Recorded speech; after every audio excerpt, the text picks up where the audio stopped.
علی کو نبی اکرم صلی اللہ علیہ وسلم نے اپنا نائب بنا کر چھوڑا تھا جب غزوہ تبوک میں جا رہے تھے مدینے میں. حضرت علی نے کہا بھی کہ مجھے آپ عورتوں کے ساتھ بٹھا کے جا رہے ہیں. فرمایا تمہارا مقام میرے ساتھ وہی ہے جو موسیٰ کے ساتھ ہارون کا تھا. ہارون کو چھوڑ کر گئے تھے نا یہودیوں کے پاس جب گئے تھے تورات لینے کے لیے, تو تمہارا وہی مقام ہے میرے ساتھ. تو یہ حضرت علی ہے رضی اللہ, ان کے بارے میں ان کی کیا عظمت میری نگاہ میں. اس ضمن میں اس میں کوئی شک نہیں ہے حضرت حسین رضی اللہ تعالی عنہ کی جو شہادت ہوئی ہے اور ان کے ساتھیوں کی اعزاء و اقارب کی, تاریخ انسانی میں یہ عزم, ہمت, شجاعت, مثابرت, صبر, استقلال, استقامت, اس کی بہت روشن مثال ہے, بہت روشن مثال ہے, بہت روشن مثال ہے. لیکن اس سے تاریخ کی رفتار پر کوئی اثر نہیں پڑا.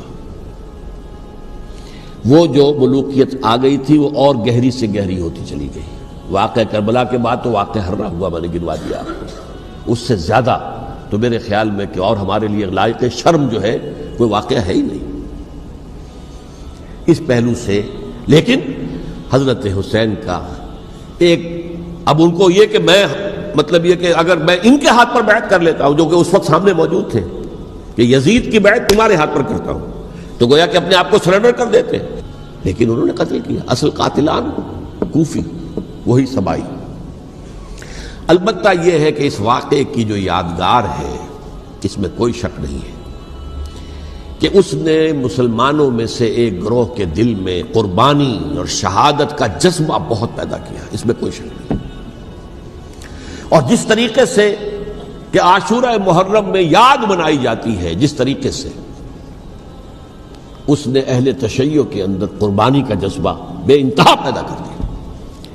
کہ دیکھیے حضرت حسین رضی اللہ تعالی عنہ کی اس شہادت کے بعد, اس کے بعد واقعہ ہررا بھی ہوا جو واقعہ کربلا سے بھی بعض اعتبارات سے زیادہ بھیانک اور زیادہ گھناؤنا واقعہ بنو امیہ کی تاریخ ہے, جس کو لوگ جانتے ہی نہیں.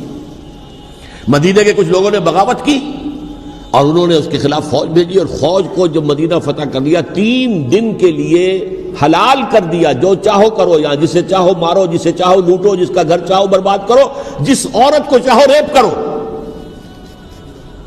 اور یہ مدینہ النبی کے اندر ہوا. تو کاٹ کھانے والی ملوکیت کے اندر بہت سے واقعات ہوئے. عبداللہ ابن زبیر کھڑے ہوئے, انہوں نے حکومت قائم کی تھی, لیکن یہ کہ وہ تو 6 سال کے لیے کامیاب بھی رہے, ایک حکومت قائم کی, بنو امیہ کے ہاتھ پر بیعت نہیں کی, بالآخر ان کی حکومت بھی ختم ہو گئی. پھر حضرت زید کھڑے ہوئے, انہوں نے بغاوت کی, وہ بھی ناکام رہ گئے. پھر بنو عباس میں کھڑے ہوئے حضرت نفس زکیہ, حضرت حسن رضی اللہ تعالیٰ عنہ کے اولاد میں سے, وہ بھی ناکام ہو گئے, شہید ہو گئے. پھر یہ سمجھ لیا گیا کہ اب یہ جہاں تک 6ٹھی منزل ہے وہ تو دوبارہ تعمیر نہیں ہو سکتی.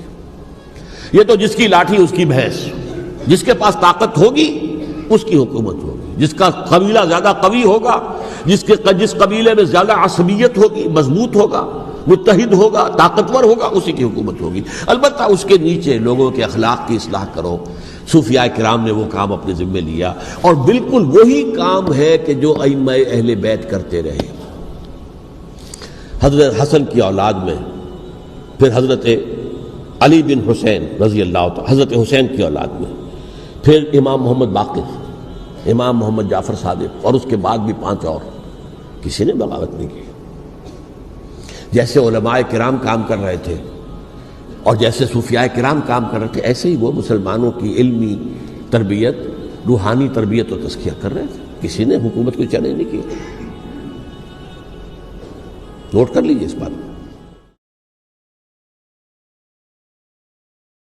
پھر میں نے عرض کیا کہ جہاں تک خلفاء ثلاثہ کی شہادت کا اور شہادت حسین یا سانحہ کربلا رضی اللہ تعالی عنہم اجمعین کا تعلق ہے, اصل میں اس کو نہیں سمجھ سکتے لوگ جب تک کہ ریولیوشن اور کاؤنٹر ریولیوشن کا فلسفہ سمجھ میں نہ آئے. جب کسی ملک میں, کسی خطہ ارضی میں کوئی انقلابی تحریک چل رہی ہوتی ہے, ظاہر بات ہے ابتدا میں تو انقلابی لوگ چند ہوتے ہیں, کمزور ہوتے ہیں, ضعیف ہوتے ہیں, ان سے کوئی خطرہ محسوس نہیں ہوتا. لیکن کشاکش کے دوران ایک وقت آ جاتا ہے کہ پھر جو مخالف انقلاب ہیں وہ یہ سمجھ بیٹھتے ہیں، سمجھ جاتے ہیں کہ اب ہماری پیش نہیں جا رہی، اب ہمارا بس نہیں چلے گا، لہذا سر جھکا دو۔ اسے پنجابی محاورے میں کہا جاتا ہے نیوی پاؤ، اس وقت تو وقت کو گزارو۔ اب اس کے بعد پھر کوئی موقع ملا تو دیکھیں گے کہ اس انقلاب کو ہم انڈو کر سکیں، کاؤنٹر ریولوشنری موومنٹس۔ یہ اصل میں فلسفہ سمجھ میں نہ آئے، اور ریولوشن کا فلسفہ سمجھ میں نہ آئے تو سیرت النبی سمجھ میں نہیں آ سکتی۔ منہج انقلاب نبوی میری کتاب ہے، اس کو پڑھیے تو سیرت کا وہ تجزیہ آپ کے سامنے آئے گا جو آپ کی آنکھیں کھول دے گا کہ سیرت کو ہم کیا سمجھتے رہے اور سیرت اصل میں ہے کیا۔ بہرحال یہ کاؤنٹر ریولوشنری موومنٹس تھیں کہ جب عرب میں حضور کو فیصلہ کن قوت حاصل ہو گئی تو جو بھی مخالفین تھے انہوں نے سر جھکا لیا، سرنڈر کیا، اسلام لے آئے، گویا کہ چھپ گئے اسلام کے لبادے میں۔ لیکن وہ تھے اسی طاق میں کہ پھر کبھی موقع ملے تو پھر ہم اس نظام کو دہو بالا کر دیں، تلپٹ کر دیں۔ یہ رد عمل سب سے پہلے خود عرب کے اندر پیدا ہوا، کیونکہ مشرکین عرب کو جب سورہ توبہ کی پہلی 6 آیات نازل ہوئی ہیں جن میں الٹیمیٹم دے دیا گیا کہ اب کسی مشرک قبیلے سے کوئی معاہدہ اللہ کا اور اس کے رسول کا نہیں ہوگا، تمہیں 4 مہینے کی مہلت دی جا رہی ہے، یا ایمان لے آؤ اور یا تمہیں قتل کر دیا جائے گا۔ یہ بہت سخت آیات ہے قرآن کی، سورہ توبہ کی ابتدائی 6 آیات۔ اور حضرت علی رضی اللہ تعالیٰ عنہ کا کہنا یہ ہے کہ اس آپ کو معلوم ہے کہ مصحف میں یہ واحد صورت ہے جس سے پہلے بسم اللہ الرحمن الرحیم نہیں لکھی بھی آپ کو نظر آتی، باقی 113 صورتوں کے شروع میں بسم اللہ الرحمن الرحیم ہے۔ تو کیا وجہ ہے یہاں کیوں نہیں ہے؟ حضرت علی کا فرمانا ہے کہ یہ صورت تو تلوار ہاتھ میں لے کر اتری ہے، اور بسم اللہ الرحمن الرحیم میں اللہ تعالیٰ کے 2 اسماء ہیں، الرحمن الرحیم، تو یہ گویا کہ اس سے متضاد صورتحال ہے کہ اب تمہارے لیے آخری موقع ہے، یا ایمان لے آؤ اور یا قتل کر دیے جاؤ۔ اس میں ایک تیسری گنجائش خود بخود نکلتی تھی، یا یہ ملک چھوڑ کر چلے جاؤ، اور ایسا بہت سے لوگوں نے کیا بھی، لیکن اکثر لوگوں نے گردن جھکائی۔ لیکن رد عمل ظاہر ہوا، ایک تو مرتدین کھڑے ہو گئے جنہوں نے نئی نبوتوں کو مان لیا، ایک مانعین زکوٰۃ کھڑے ہو گئے کہ ہم زکوٰۃ تمہیں نہیں دیں گے۔ یہ رد عمل تھا مشرک عرب کا، مشرکین عرب کا۔ اور حضرت ابو بکر رضی اللہ تعالیٰ عنہ کے دفتر فضائل کا یہ بڑا اہم باب ہے، ود این آئرن فسٹ، حالانکہ وہ بہت رقیق القلب، کمزور، نحیف الجثہ انسان تھے، لیکن یہ کہ عظیمت کوہ ہمالا جو ہے ان کے اندر ظاہر ہوئی ہے، ود این آئرن فسٹ انہوں نے ان ساری جو رد عمل کی جو تحریکیں تھیں انہیں کچل کر رکھ دیا، اور پھر پورے عرب کو گویا کہ اثر نو اس میں اسلام کے نظام کو کنسولیڈیٹ کر کے حضرت عمر کے حوالے کر دیا رضی اللہ تعالیٰ عنہ۔ حضرت عمر کے زمانے میں جو جنگیں ہوئیں اس میں سلطنت روما جو ہے، جو اس وقت کی 2 سپر پاورز تھیں، سلطنت روما، قیصر روم، ہرقلیس، ہرقل تھا اس وقت کا جو رومی جو قیصر روم تھا، حکمران تھا، شہنشاہ تھا، اور دوسری طرف ایرانی مملکت تھی، خسرو پرویز تھا۔ لیکن یہ کہ عیسائیت کے ساتھ اسلام کا اس طرح کا تصادم نہیں ہوا تھا حضور کے زمانے میں، بلکہ نجاشی رحمۃ اللہ علیہ نے تو مسلمانوں کو پناہ دی تھی۔ مقوقس پیٹریارک جو تھے اس کے الیگزینڈریا کے، انہوں نے حضور کے جو نامہ مبارک گیا تھا اس کا بہت اکرام کیا، تکریم کی، تحفے بھیجے حضور کی خدمت میں۔ ہرقل نے بھی کوشش کی تھی کسی طریقے سے، جیسے کوئی 250 برس پہلے یا 300 برس پہلے، 300 برس پہلے جیسے کانسٹنٹائن جو ایمپرر تھا روم کا، اس نے عیسائیت قبول کی تھی اور ساری سلطنت عیسائی ہو گئی تھی، لہذا اس کی سلطنت باقی رہی، اس کی حکومت باقی رہی۔ اسی طرح ہم سب مسلمان ہو جائیں، لیکن اس میں وہ ناکام ہو گیا۔ لیکن یہ کہ کوئی اس نے کنفرنٹیشن نہیں کی حضور سے۔ البتہ ایران کا معاملہ یہ تھا کہ اس کے پرخ چڑھ گئے، اس نے حضور کے نامہ مبارک کو چاک کیا تھا، حضور نے فرمایا جب اطلاع ملی کہ اس نے اپنی سلطنت کو چاک کر دیا ہے، اس کے ٹکڑے کر دیے۔ بہرحال وہاں رد عمل شدید تھا، اور ایرانی جان لیجئے کہ ان کے اندر بہت سٹرانگ نیشنلزم ہے، آج بھی ہے سٹرانگ نیشنلزم، لہذا ان کے ہاں رد عمل شدید تھا۔ ان کی تو سلطنت ختم ہو گئی، نسیم منسیہ ہو گئی، وجود ہی نہیں رہا۔ لہذا وہاں سے جو کاؤنٹر ریولوشن شروع ہوا ہے وہ پھر ہرمزان جو ایک بہت بڑا جرنیل تھا، اس نے بڑی عیاری کے ساتھ اپنی جان بچائی تھی۔ یہ بڑا دلچسپ واقعہ ہے کہ وہ یعنی کنڈمڈ تھا اسلامی حکومت کی طرف سے، خلافت کی طرف سے، کہ وہ جہاں بھی پایا جائے اس کو قتل کرنا ہے۔ حضرت عمر کی عدالت میں لا کے پیش کیا گیا۔ حضرت عمر نے کہا یہ واجب القتل ہے، قتل کر دو اس کو۔ اس نے کہا اچھا مجھے ذرا پانی پلا دیجیے۔ حضرت عمر نے فرمایا ٹھیک ہے بھائی پانی لاؤ، پانی دے دو۔ پانی کا کٹورا کہ مجھے پہلے ضمانت دیجیے کہ جب تک میں یہ پانی نہ پی لوں مجھے قتل نہیں کیا جائے گا۔ ہاں ہاں ہمارا وعدہ ہے۔ اس نے وہ کٹورا پھینک دیا پانی کا، کرو مجھے قتل کیسے کرو گے، میں نے وہ پانی تو نہیں پیا۔ اس سے اپنے آپ کو بچایا اس نے۔ بہرحال آپ اختلاف کر سکتے ہیں کہ حضرت عمر کو اس عذر کو قبول نہیں کرنا چاہیے تھا، لیکن بہرحال ان کی اپنی مروت اور شرافت تھی کہ اپنے وعدے کا پاس کیا۔ اس کی سازش سے ابو لولو فیروز اس نے حضرت عمر کو شہید کیا۔ یہ گویا کہ دوسری کاؤنٹر ریولوشنری موومنٹ تھی۔ انہوں نے یہ سمجھا تھا کہ یہ ساری چکی جو چل رہی ہے، جیسے چکی کی ایک کلی ہوتی ہے، وہ کلی جگہ سے ہٹ جائے تو چکی کیسے چلے گی؟ یہی بات حضرت علی نے فرمائی تھی حضرت عمر سے رضی اللہ تعالی عنہما۔ جب شام کے محاذ پر کچھ پسپائی سی ہو رہی تھی تو حضرت عمر نے ارادہ کیا میں خود جاؤں گا محاذ پر اور کمانڈ کروں گا۔ حضرت علی رضی اللہ تعالیٰ عنہ نے فرمایا کہ نہیں امیر المومنین آپ مت جائیں، چکی اسی وقت تک چلتی ہے جب تک کہ کلی گڑی ہوئی۔ آپ کلی ہیں اس وقت اس نظام کی جس کے گرد یہ اسلام کی چکی گھوم رہی، آپ مت جائیں۔ لہذا حضرت عمر نے ان کی بات مانی، اس قدر صائب مشورہ تھا جو دیا تھا۔ بہرحال انہوں نے یہ سمجھا تھا کہ عمر ہی کے بل پر چل رہا ہے یہ سب کچھ، لہذا عمر کو پیچھے ہٹا دینے سب بیٹھ جائے گا۔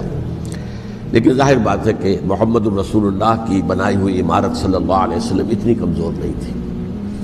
اس کے بعد حضرت عمر کے انتقال کے بعد حضرت عثمان کا انتخاب ہوا، اور حضرت عثمان کے بھی 10 سال پہلے جو ہے وہ بالکل حضرت عمر کی جو دور خلافت ہے اس کے بالکل مشابہ ہے، مماثلی۔ ہمارے ذہنوں میں یہ تصور بٹھا دیا گیا کہ سارے 12 سال شاید فتنہ ہی فتنہ رہا، فساد ہی فساد رہا، دنگا رہا، لڑائی رہی۔ نہیں، 10 سال پورا امن، اور جس طریقے سے فتوحات کا سیلاب حضرت عمر کے زمانے میں جا رہا تھا اسی طریقے سے حضرت عثمان کے 10 سالوں کے دوران گیا۔ آخری 2 سالوں میں ایک فتنہ اٹھا ہے، یہ فتنہ کیا ہے اس کو سمجھ لیجیے۔ مذاہب کی جو 3 سے کنفرنٹیشن ہوئی تھی، ایک تو یہ کہ مملکتوں میں سے مملکت ہرقل، مملکت روم، مملکت ایران، رومی سلطنت کی 2 ٹانگیں مسلمانوں نے توڑ دی، شمالی افریقہ سے نکال دیا، مغربی ایشیا سے نکال دیا، لیکن یورپ میں وہ قائم تھا، اس کی سلطنت تھی، لیکن ایرانی سلطنت کا بالکل تیا پاچا ہو گیا، ختم ہو گیا۔ اسی طریقے سے 3 مذاہب سے کنفرنٹیشن ہوئی، مشرکین عرب سے، اس کا میں بیان کر چکا ہوں، ان کا پہلا وار حضرت ابوبکر کے عہد خلافت میں ہو گیا۔ دوسرے جو عیسائیوں کا معاملہ تھا ان سے بھی کوئی تصادم نہیں ہوا حضور کے حیات طیبہ کے دوران، لیکن جو یہودیت بطور مذہب، اس کو ظاہر بات ہے کہ اسلام نے اس کو ختم کیا تھا کم سے کم جزیرہ نما عرب سے۔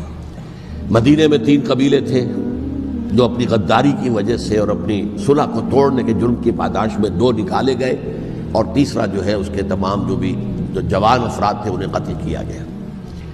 پھر خیبر پر حملہ کیا گیا اور خیبر کو جو ہے فتح کیا گیا، وہ یہودیوں کا بہت بڑا گڑھ تھا، اور جو مدینے سے نکالے گئے تھے وہ بھی وہیں جا کر مقیم ہو گئے تھے۔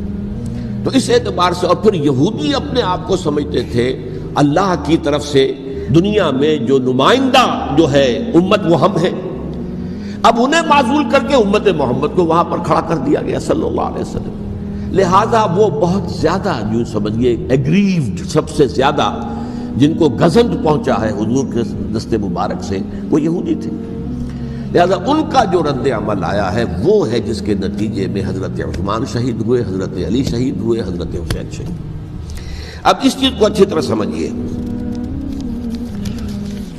یہ جو رد عمل ہے یہ ایک شخص کے ذریعے سے آیا، اور اسی لیے بعض لوگ یہ سمجھتے ہیں کہ یہ خامخواہ کی کہانی ہے، کیا ایک آدمی اتنا بڑا کام کر سکتا؟ عبداللہ ابن سبا ایک یہودی جو اسلام کا لبادہ اوڑھ کر حضرت عثمان کے عہد خلافت میں مدینے میں آ گیا، ٹھیک، اس کے بارے میں تو میں بعد میں عرض کروں گا، لیکن ایک شخص کیا کچھ کر سکتا ہے اس کی مثال میں صاحب دے دوں آپ کو۔ پہلے حضرت مسیح علیہ السلام کے پورے دین کو ایک شخص نے ختم کر دیا، سینٹ پال جسے دنیا جانتی ہے جس کے نام سے، توحید کو تثلیث میں بدل دیا۔ حضرت عیسیٰ علیہ السلام تو توحید کی تلقین کر کے گئے تھے، توحید ختم، تثلیث آ گئی۔ جس میں پہلے باپ ماں اور بیٹا تھے، اس کے بعد باپ بیٹا اور روح القدس ہو گئے، تثلیث۔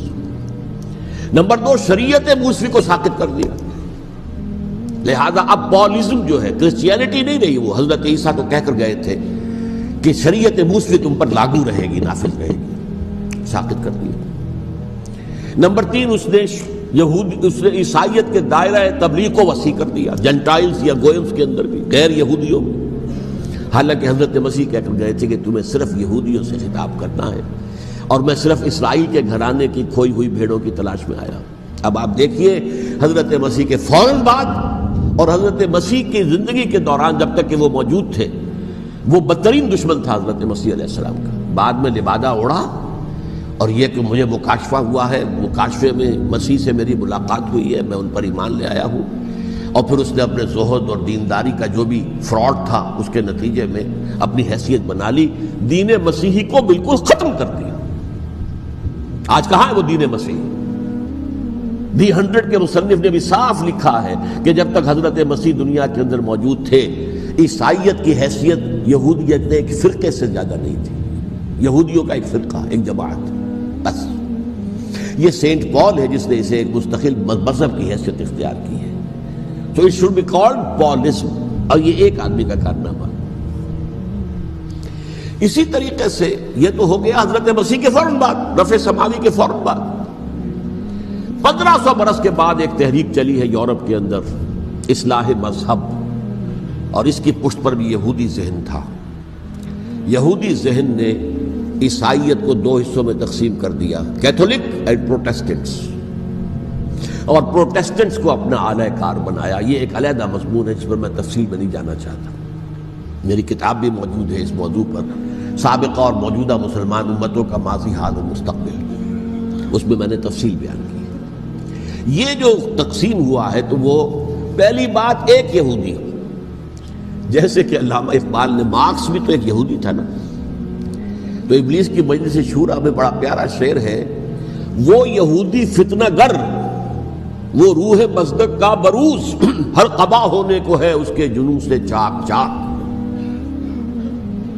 یہ ایک یہودی فتنہ گر مارکس نے وہ تصور دنیا کو دیا جس نے عظیم انقلاب برپا کیا روس کے اندر، بولشوک ریولوشن، اور جو پھر آدھی دنیا تک پھیل گیا۔ آج سے 50 سال پہلے امریکہ کانپتا تھا، روس کے سامنے کھڑا ہوا کانپ رہا تھا، اس لیے کہ روس سائنٹیفک ترقی میں امریکہ سے بہت آگے تھا، اس کے ایسٹروناٹس پہلے گئے ہیں خلا کے اندر، امریکہ تو بہت پیچھے تھا۔ بہرحال اس نے جس طریقے سے USSR کا خاتمہ کرایا ہے وہ ایک علیحدہ بات ہے، میں اس وقت اس طرف نہیں جانا چاہتا، لیکن جان لیجئے کہ وہ ایک شخص کا کارنامہ، وہ یہودی فتنہ گر، وہ روح مصدق کا بروز، ہر قبا ہونے کو ہے اس کے جنوں سے تار تار۔ اسی طرح وہ عبداللہ ابن سبا، یہودی فتنہ گر۔ آج اہل تشیع میں سے بعض حضرات کہتے ہیں کہ یہ عبداللہ ابن سبا یہ تو افسانوی شخصیت ہے، اس کی حقیقت کوئی تھی ہی نہیں، حالانکہ ان کی اپنی کتاب میں رجال کشی کے اندر اس کا ذکر موجود ہے، اور یہ بھی موجود ہے کہ حضرت علی رضی اللہ تعالیٰ عنہ نے اپنے عہد خلافت میں اسے زندہ جلوایا ہے۔ اس کی وجہ کیا تھی؟ یہ آیا مدینے کے اندر اسلام کا لبادہ اوڑھ کر، اس نے چند عقیدوں کی اشاعت شروع کی۔ سب سے پہلے حضرت علی تو خدا ہیں، گاڈ انکارنیٹ، اوتار کا تصور، جیسے ہندوؤں میں ہے رام چندر جی خدا کا اوتار، اور عیسائیت میں بھی پہلے گاڈ انکارنیٹ کا تصور تھا کہ حضرت مسیح خدا کا اوتار ہے، انکارنیشن آف گاڈ۔ تو اس نے کہا کہ حضرت علی تو خدا کا اوتار ہے، خدا ہے۔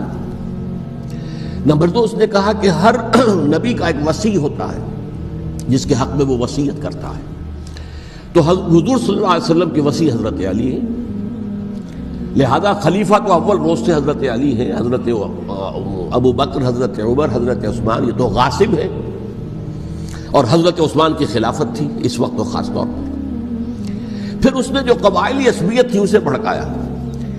پرانی جو عصبیت چل رہی تھی قریش کے اندر، وہ 2 گھرانے ایک دوسرے کے مد مقابل تھے۔ دیکھیے، ایک ہوتا ہے قبیلہ، ایک ہوتا ہے گھرانہ۔ ہمارے پنجاب میں ایک قبیلہ ہے وٹو قبیلہ، اس کے گھرانے بہت سے، مانے کے، لالے کے، سجے کے، شامد کے، یعنی کوئی لالا تھا ان میں سے بڑا، ان کے بیٹے ہو گئے لالے کے، ان کی اولاد، خاندان یہ کہلاتے ہیں، قبیلہ ایک، یہ وٹو قبیلہ۔ تو قبیلہ تھا قریش، اس میں گھرانے بہت تھے، بنو ہاشم، بنو امیہ، بنو تیم، بنو عدی، یہ بہت سے گھرانے تھے۔ تو چوٹی کے دو گھرانے جو تھے وہ بنو ہاشم اور بنو امیہ، ان کے درمیان چپقلش تھی، مقابلہ، مسابقت، اور یہ مسابقت فی الخیر بھی ہوتی تھی۔ اگر انہوں نے غریبوں کو کھانے کھلائے ہیں تو ہم ان سے بڑھ کر کھلائیں گے، اگر وہ حاجیوں کی خدمت کرتے ہیں تو ہم ان سے بڑھ کر کریں گے۔ تو ان کے اندر یہ مسابقت فی الخیر بھی تھی، لیکن چپقلش تھی کہ کوئی ہم سے آگے نہ نکل جائے، وہ سمجھتا تھا وہ آگے نہ نکل جائے۔ پر اس شخص نے اس پرانی عصبیت کو تازہ کیا کہ حضور تو بنو ہاشم میں سے تھے، لہذا خلافت حق ہے بنو ہاشم کا، یہ غاصب ہے۔ اس سے پہلے دو خلفاء جو تھے وہ نہ بنو ہاشم سے تھے نہ بنو امیہ سے تھے۔ حضرت ابوبکر بنو تیم میں سے تھے، چھوٹا قبیلہ تھا۔ حضرت عمر بنی عدی میں سے تھے، وہ بھی چھوٹا قبیلہ تھا۔ یہ حضرت عثمان پہلے خلیفہ جو بنو امیہ میں سے تھے، جن کی پرانی چپقلش بنو ہاشم سے تھی۔ اب اس کو موقع مل گیا کہ پرانی قبائلی عصبیت کو بھڑکائے۔ یہ ہے اصل میں اس فتنے کا پس منظر عبداللہ ابن سبا نے جو آ کر پھیلایا ہے، اور اس کی تفصیل میں اس وقت میں نہیں جا سکتا، کیسے یہ فتنہ پروان چڑھا، کیا انہوں نے اسٹریٹجی اختیار کی کہ یہ کیا کرتے تھے، گروہ بنا کر بھیجتے تھے لوگوں کو، کوفے میں جاؤ تو وہاں پر دمشق کے گورنر کے خلاف اور مصر کے گورنر کے خلاف الزامات لگاؤ، اس نے یہ کیا، وہ غبن کر گیا، وہ یہ کر گیا، وہ خیانت کر رہا ہے، وہ رشتہ داروں کو پال رہا ہے، اور عثمان کے خلاف بھی تقریریں کرو رضی اللہ تعالی عنہ۔ دمشق میں جاؤ تو کوفے کے گورنر کے خلاف، کیونکہ دمشق کے گورنر کے خلاف بات کرو گے تو لوگوں کو معلوم ہوگا کہ یہ جھوٹ بول رہے ہیں، لیکن یہ کہ وہاں تو تم بات کرو کوفے کے گورنر کے خلاف اور مصر کے گورنر کے خلاف اور حضرت عثمان کے خلاف۔ مصر میں جاؤ تو بات کرو کوفے کے اور شام کے گورنر کے خلاف اور حضرت عثمان کے خلاف۔ یہ انہوں نے ایسا اٹھایا، اور اس زمانے میں آپ کو معلوم ہے ذرائع رسل و رسائل تھے نہیں، نہ اس فتنے کی پتہ چل سکا جب تک کہ وہ فتنہ جو ہے پوری طرح برگ و بار لا کر تراور درخت نہیں بن گیا۔ اس کے نتیجے میں حضرت عثمان رضی اللہ تعالی عنہ شہید ہوئے، اور خلیفہ پھر حضرت علی رضی اللہ تعالی عنہ کو انہی سوائیوں نے، جنہوں نے گھیراؤ کیا تھا، جنہوں نے حضرت عثمان کو شہید کیا ہے، یہی حضرت علی رضی اللہ تعالیٰ عنہ کے ارد گرد ہو گئے۔ اور حضرت علی رضی اللہ تعالیٰ عنہ بھی نہیں چاہتے تھے خلافت کی بیعت لینا، لیکن آخر کیا کرتے؟ کیا وہ امت کو بغیر خلیفہ کے چھوڑ دیتے؟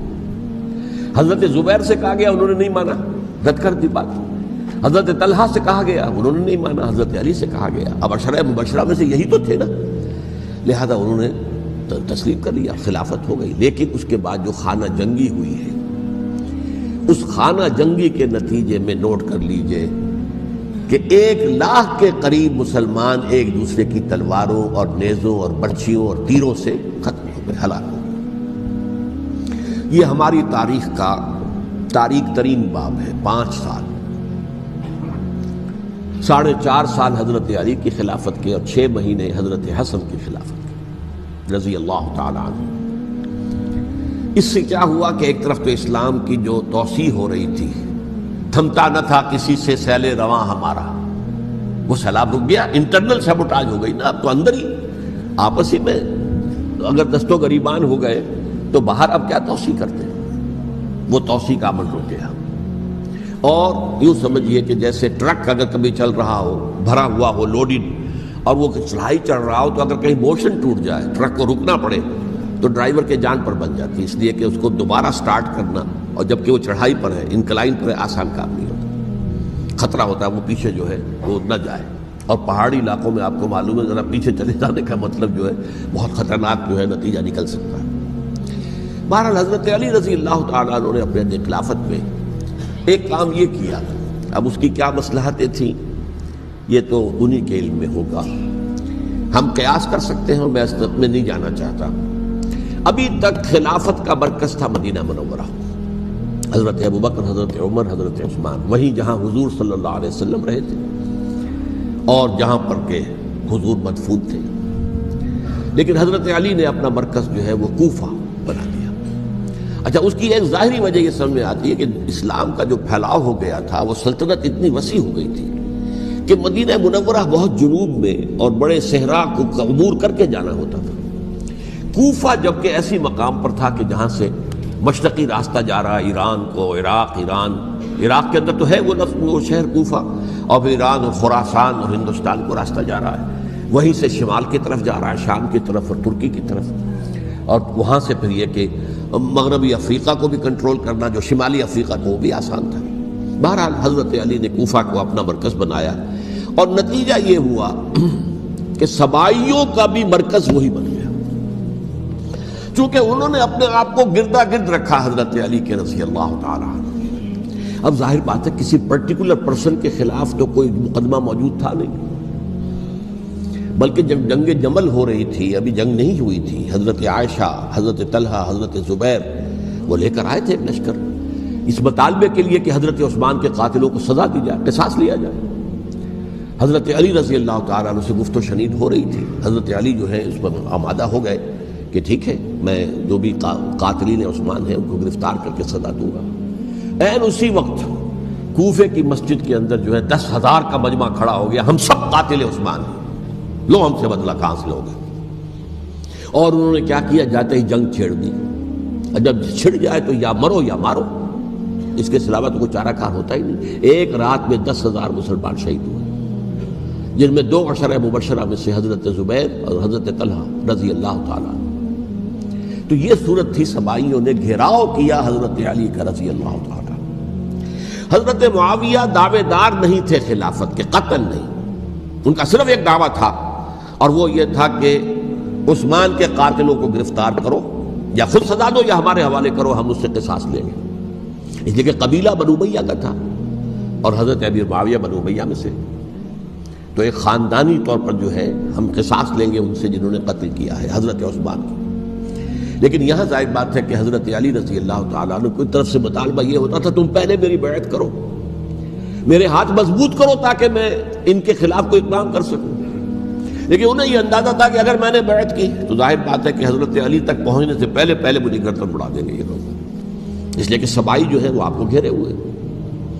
بہرحال ایک عجیب الجھاؤ، ایک ڈائلیما تھا جس کی وجہ سے یہ جنگ چلتی رہی، اور حضرت علی رضی اللہ تعالیٰ عنہ کو انہی کے شیعان علی ہی کے اندر سے وہ جماعت علیحدہ ہوئی تھی جس کو ہم خوارج کے نام سے جانتے ہیں، اور ایک خارجی ملجم ابن ملجم ہی نے حضرت علی کو شہید کیا رضی اللہ تعالیٰ عنہ۔ پھر حضرت حسن رضی اللہ تعالیٰ عنہ، اب دیکھیے کس قدر صحیح بات تھی جو حضرت علی رضی اللہ تعالیٰ عنہ نے فرمائی جب ان سے کہا گیا کہ کیا ہم آپ کے بیٹے حسن کے ہاتھ پر بیعت کر لیں رضی اللہ تعالیٰ عنہ۔ فرمایا نہ میں تمہیں اس کا حکم دیتا ہوں نہ میں اس سے روکتا ہوں، یہ تمہارا معاملہ ہے، امرہم شورا بینہم، تم اپنے باہمی مشورے سے جو فیصلہ کرو گے ٹھیک ہے، میں نہ حکم دیتا ہوں نہ روکتا ہوں۔ اس کا کیا مطلب ہے؟ باپ کے بعد بیٹے کی خلافت ہرگز حرام نہیں ہے، ورنہ کہتے کیسے ہو سکتا میرا بیٹا؟ نہیں، یہ نہیں کہا آپ نے۔ حضرت عمر سے بھی کہا گیا تھا کہ اپنے بیٹے کو نامزد کر دیں، عبداللہ ابن عمر کو، تو انہوں نے جواب میں کیا کہا؟ اسے تو طلاق دینی بھی نہیں آتی۔ انہوں نے اپنی کسی زوجہ کو طلاق دی تھی، اور اس میں جو صحیح ترین طریقہ ہے وہ اختیار نہیں کیا تھا، انہیں طلاق دینے تک نہیں آتی تو میں اسے خلیفہ بنا دوں۔ یہ نہیں کہا تھا کہ باپ کے بعد بیٹا خلیفہ نہیں ہو سکتا، یہ تو نہیں تھا، کہیں حرام نہیں ہے، نہ کتاب و سنت میں، نہ کوئی حدیث ہے، نہ کہیں قرآن مجید میں۔ تو حضرت علی نے بھی فرمایا رضی اللہ تعالیٰ، نہ میں روکتا ہوں نہ حکم دیتا ہوں، یہ تمہارا اپنا معاملہ ہے۔ بہرحال حضرت حسن رضی اللہ تعالیٰ عنہ نے حضرت امیر معاویہ سے صلح کر لی، خلافت ان کے سپرد کر دی۔ دیکھیے میں حضرت ابوبکر، حضرت عمر، حضرت عثمان، حضرت علی کے ساتھ حضرت حسن کے دور خلافت کو بھی خلافت راشدہ میں سے سمجھتا ہوں، اور تبھی 30 سال پورے ہوتے ہیں اس حدیث کے مطابق کہ حضور نے فرمایا خلافت 30 برس رہے گی، پھر ملوکیت آ جائے گی۔ تو حضرت حسن کا بہت بڑا کارنامہ یہ ہے کہ اس خانہ جنگی کا دروازہ بند کر دیا، اور یہ پیشن گوئی تھی حضور کی صلی اللہ علیہ وسلم حضرت حسن کو، جب بچے ہی تھے حضور کے انتقال سے پہلے، میرا یہ بیٹا مسلمانوں کے 2 گروہوں میں صلح کرائے گا، یہ حضور کی پیشن گوئی تھی، اور وہ پیشن گوئی حضرت حسن کے علم میں بھی ہوگی یقیناً۔ بہرحال انہوں نے صلح کی حضرت امیر معاویہ کے ساتھ رضی اللہ تعالیٰ عنہ، خلافت ان کے حوالے کر دی، اور کچھ شرائط تھیں طے ہو گئی، اللہ خیر صلی اللہ۔ حضور کی تو یہ پیشن گوئی جو ہے صحیح ثابت ہوئی کہ میرا یہ بیٹا مسلمانوں کے 2 بڑے گروہوں کے درمیان صلح کرا دے گا، اور سبائیوں نے انہیں تانے دیے، یا عار المومنین، اے مومنوں کے لیے موجب عار، موجب شرم تم نے بزدلی دکھائی ہے، تم نے امیر معاویہ کو خلیفہ تسلیم کر لیا، تم نے بزدلی دکھائی، معاذ اللہ ثم معاذ اللہ ثم معاذ اللہ۔ اب میں کچھ باتیں حضرت امیر معاویہ کے بارے میں کہنا چاہتا ہوں، اس لیے کہ وہاں اس میں میں نے حضرت معاویہ کے بارے میں یہ تو بہت شدت کے ساتھ کہا تھا، اور میں اب بھی اس پر قائم ہوں اور پوری طریقے سے قائم ہوں۔ میرا مستقل موقف یہی ہے کہ حضرت معاویہ رضی اللہ تعالیٰ عنہ کے دور خلافت کو ہم خلافت راشدہ میں شامل نہیں سمجھتے، اہل سنت میں سے کوئی بھی نہیں سمجھتا، لیکن اس کے ساتھ میں نے حضرت امیر معاویہ کے کچھ مناقب بھی بیان کیے تھے تاکہ پلڑا جو ہے ترازو کا اس کے دونوں پلڑے سامنے آ جائیں، لیکن یہ کہ وہ حصہ میرے اس بیان کا نکال دیا گیا، ختم کر دیا گیا۔ یہ میں نہیں جانتا کہ اس میں کیا مصلحت دیکھی گئی ہے، اس میں تو کسی کے لیے کوئی معاملہ ایسا نہیں تھا کسی کے جذبات کو جو ہے وہ ٹھیس پہنچانے والا، کیونکہ میں نے کہا وہ خلیفہ راشد نہیں تھے، صاف میں نے کہا، بلکہ وہ دور ملوکیت کا آغاز ان سے ہو گیا ہے۔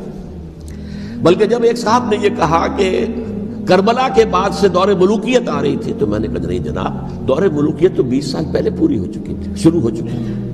حضرت امیر معاویہ کے بھی 20 سال جو ہے وہ دور ملوکیت میں شمار ہیں۔ انہیں کسری العرب بھی کہا گیا، عرب کے کسریٰ، جو شہنشاہ ایران کا خطاب تھا، حضرت معاویہ رضی اللہ تعالیٰ عنہ کو کسری العرب کہا گیا، عرب کا کسریٰ یہ ہے۔ لیکن دوسری طرف یہ ہے کہ وہ صحابی رسول ہیں رضی اللہ تعالیٰ، حضور کے برادر نسبتی بھی ہیں، حضور کے سالے ہیں، ان کی ہمشیرہ ام حبیبہ حضور کی زوجہ محترمہ ہیں، ام المومنین ہیں، ام حبیبہ رضی اللہ تعالیٰ عنہ۔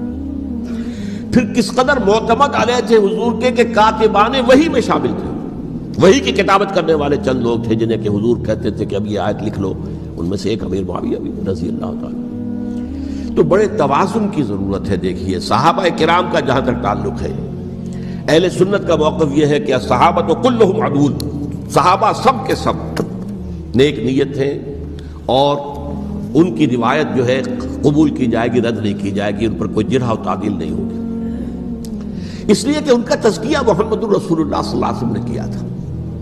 لہٰذا یہ تو ہو سکتا ہے کہ کسی صحابی سے کوئی خطا ہو جائے، لیکن وہ خطا اجتہادی ہوگی، نیت کی خطا نہیں ہوگی، نیت کی غلطی نہیں ہوگی۔ اگر کسی صحابی کی نیت پر حملہ کیا جائے تو یہ اصل میں طعن ہے، حملہ ہے حضور پر کہ وہ تربیت دے نہیں سکے اپنے ساتھیوں کو، معاذ اللہ ثم معاذ اللہ ثم معاذ اللہ، وہ تزکیہ کر ہی نہیں سکے۔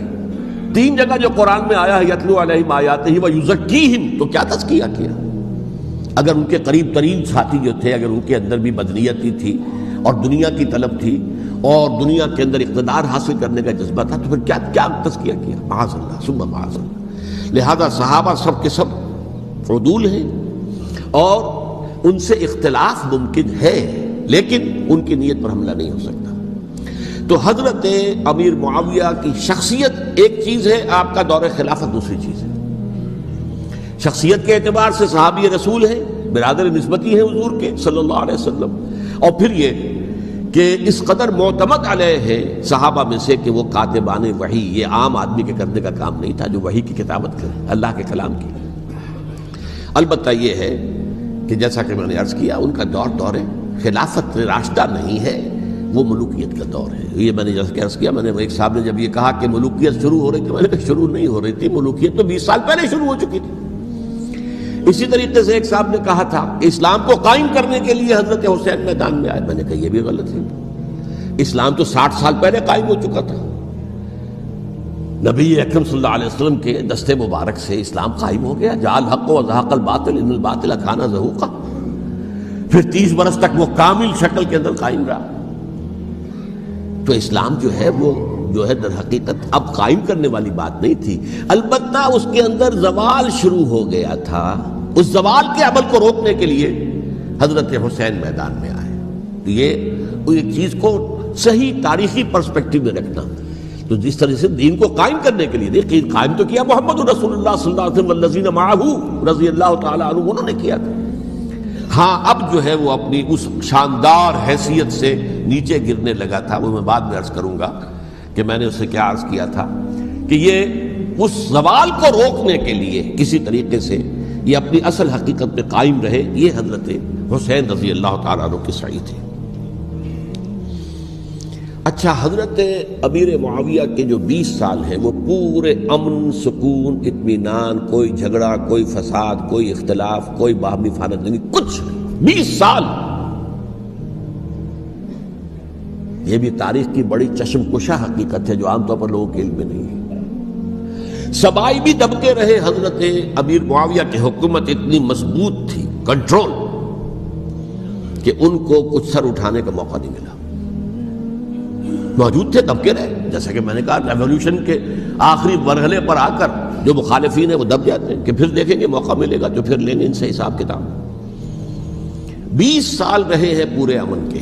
10 سال کے بعد یعنی درمیان میں ہے حضرت امیر معاویہ کا عہد خلافت۔ ایک صحابی جو کہ بزرگ صحابہ میں سے ہیں، مغیرہ ابن شعبہ رضی اللہ تعالی عنہ، وہ آتے ہیں اور وہ کہتے ہیں کہ دیکھیے امیر المومنین، کتنی بڑی خانہ جنگی رہی تھی مسلمانوں کی آپس میں، اور اب بھی اگر آپ کسی کو نامزد کیے بغیر چھوڑ گئے امت کو تو پھر خانہ جنگی ہو جائے۔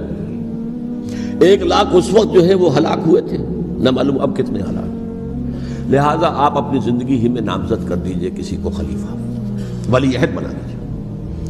حضرت امیر معاویہ نے ابتداءً جو ہے انکار کیا نہیں، لیکن ان کے دلائل ایسے تھے وزنی، اور میں سمجھتا ہوں کہ وہ بات صحیح تھی جو مغیرہ ابن شعبہ نے کہی، اس لیے کہ اب صحابہ کرام میں سے جو کبار صحابہ تھے وہ تو سب دنیا سے رخصت ہو چکے تھے۔ اب تو یا صغار صحابہ رہ گئے تھے جو حضور کے زمانے میں بچے تھے، حضرت حسن، حضرت حسین، عبداللہ ابن زبیر، یہ بچے تھے نا، یا تو وہ تھے، اور یا بالکل نو مسلم تھے، اور نو مسلموں میں بڑی تعداد وہ تھی جو ایرانیوں کی تھی، شامیوں کی تھی، ادھر کی تھی، ادھر کی تھی، تو ان کو تو ظاہر بات ہے کہ تربیت نبوی سے کیا خلافت راشدہ سے بھی اکثر و بیشتر کو کوئی حصہ ملا ہی نہیں تھا۔ تو اس صورت میں اب وہ اعلیٰ ترین معیار پر حکومت کے نظام کو قائم کرنا ممکن نہیں ہے۔ کوئی قبائلی عصبیت جب تک حکومت کی پشت پر نہیں ہوگی، حکومت مستحکم نہیں ہوگی۔ یہ گویا کہ ایک جس کو کہتے ہیں کہ حقیقت بینی، واقعیت پسندی، ایک آئیڈیلزم ہے اور ایک ریئلزم ہے کہ آپ فیکٹس آن دی گراؤنڈ کو غور کریں، سوچیں اس کے اوپر اور پھر کوئی فیصلہ کریں۔ اس اعتبار سے پھر حضرت امیر معاویہ نے بات مان لی اور بیعت لے لی لوگوں سے حضرت یزید کے لیے کہ یہ خلیفہ ہوں گے میرے بعد، اس کو ولی عہدی کہتے ہیں۔ اچھا، اس وقت 5 افراد ایسے تھے کہ جنہوں نے اس سے اختلاف کیا۔ یہ بات بہت اہم ہے۔ میرا کتاب چاہے سانحہ کربلا، اس کے کچھ نسخے آج یہاں ہوں گے، آپ لوگ پڑھیے اسے غور سے اور پھیلائیے تاکہ حقیقت سامنے آئے۔ 5 افراد کون تھے جو ہونے چاہیے؟ ابو بکر فوت ہو گئے، ان کے بیٹے عبد الرحمن ابن ابی بکر۔ عمر فوت ہو گئے، ان کے بیٹے عبداللہ ابن عمر۔ عباس فوت ہو گئے، ان کے بیٹے عبداللہ ابن عباس۔ زبیر فوت ہو گئے، ان کے بیٹے عبداللہ ابن زبیر۔ اور حضرت حسن جو ہے ان کا انتقال ہو چکا تھا، حضرت علی کے بیٹے حضرت حسین رضی اللہ تعالی عنہ اجمعین۔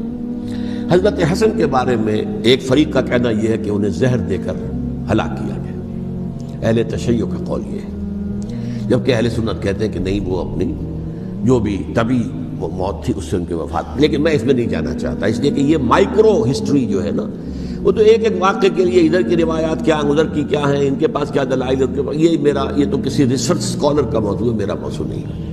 لیکن بہرحال یہ 5 حضرات تھے جنہوں نے ولی عہدی کی بیعت نہیں کی، لیکن حضرت معاویہ اتنے حلیم الطبع انسان تھے، انہوں نے جبر نہیں کیا، کوئی تشدد نہیں کیا۔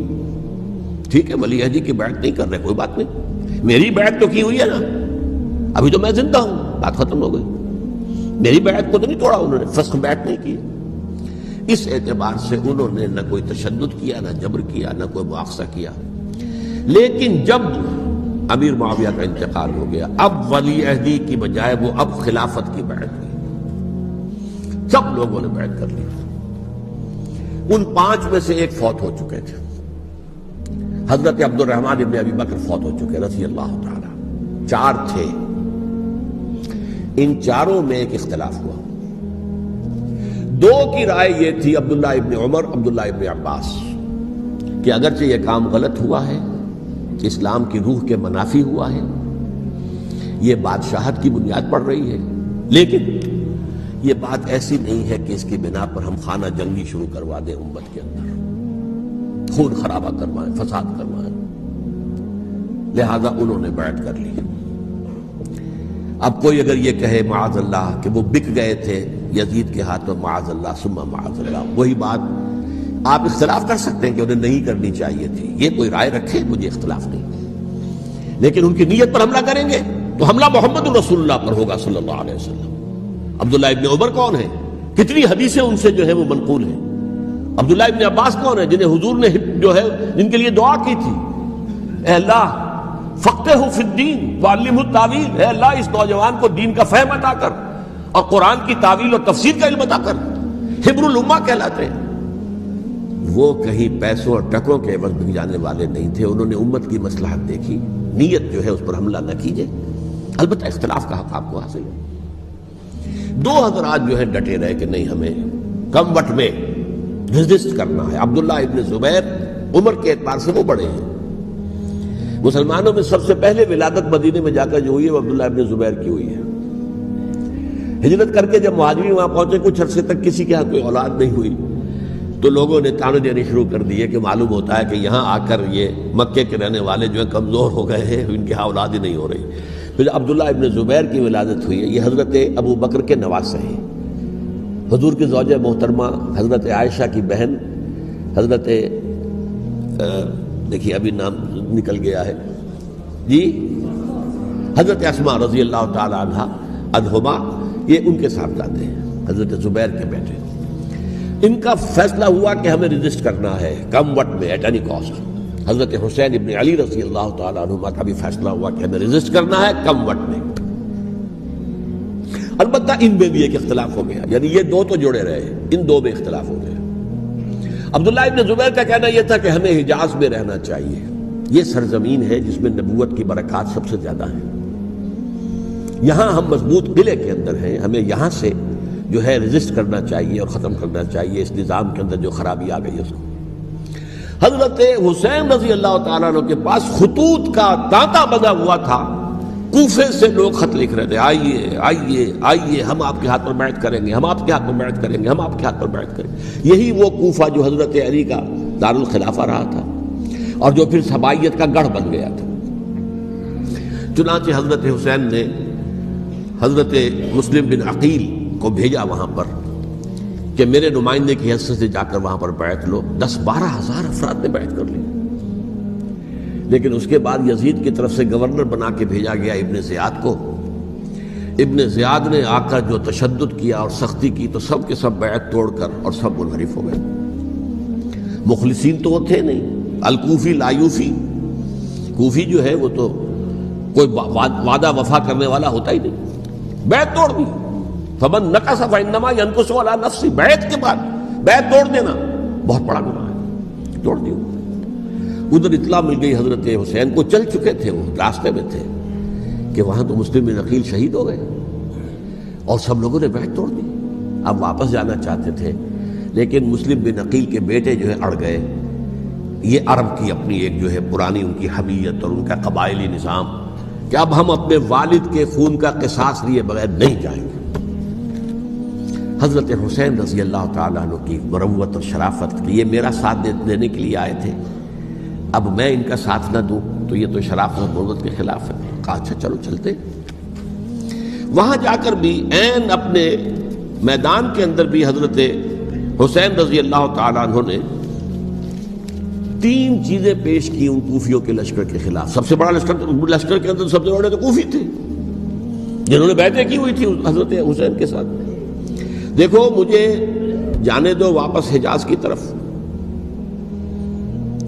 یا مجھے سرحدوں پر بھیج دو تاکہ میں کافروں کے ساتھ جنگ کرتے ہوئے اپنی جان دے دوں، یا مجھے یزید کے پاس جانے دو، میں اپنا معاملہ اس سے طے کر لوں۔ لیکن کوفیوں کو یہ گوارا نہیں تھا۔ اگر یہ یزید کے پاس پہنچ گئے تو ہمارا کچا چٹھا بیان کر دیں گے کہ مجھے تو ان لوگوں نے ورغلا کر بلایا تھا۔